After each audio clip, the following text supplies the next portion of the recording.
Mike, here in Nevada, what's the distinction between misdemeanor and felony reckless driving? Felony reckless driving is reckless driving that causes injury, serious injury, or death to a person. So the distinction would be whether someone was injured or killed.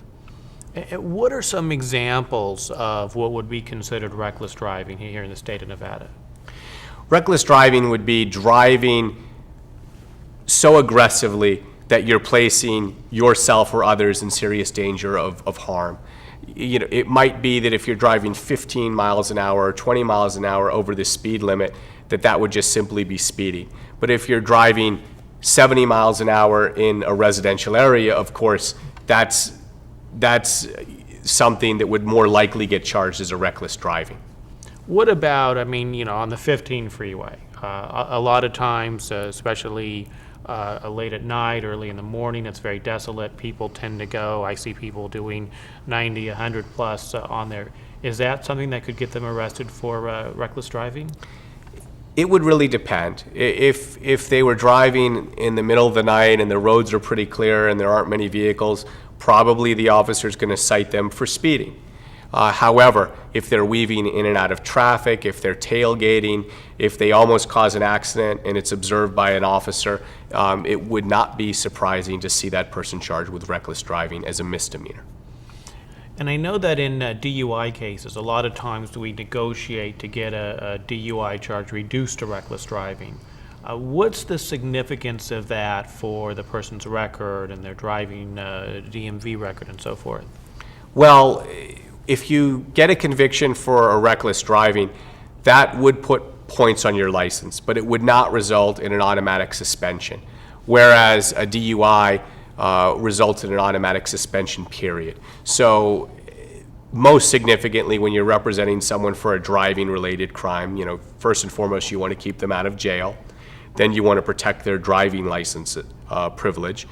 And also, for example, in the DUI situation, DUI is priorable, meaning that every time within a 7-year period that you get an additional DUI, the penalties increase, whereas for reckless driving, that's not necessarily the case. So let's say, for example, I have a first-time DUI. You're able to get it reduced to a reckless driving, and a couple years later I pick up another DUI case. I would not be looking at a second offense DUI then in the second one? That's correct. One of the advantages of getting a DUI reduced to a reckless driving is that in the event that an individual were to get a later DUI, that their penalty would not be enhanced, that it would be treated the same as a first-time DUI. Now, what do you say to a client who says, well, that's sort of nice that it's a reckless driving, that it's not priorable, but I guarantee you, Mr. Becker, I've learned my lesson. I'm not going to get another DUI. I'll never be in this situation again. Well, I think that when people are arrested and charged with a DUI, that they go through a substantial period of introspection, and I think I could say from my experience that most of my clients make an earnest effort to change their habits when it comes to drinking and driving. But the reality is that anyone who drinks is susceptible to the possibility of drinking too much and driving. Sometimes we might drink and make the choice beforehand not to drive, and lo and behold, next thing you know, you're behind the wheel. You're at a wedding, you're at an event, 7 years is a long time. I generally view those proclamations as aspirational, sincere but aspirational, and the reality is that anybody on a bad night or day in Las Vegas could face a DUI. So there's a lot of value to not getting even a first DUI prior on your record. In terms of representing clients, I always have to think about how to protect them in the future.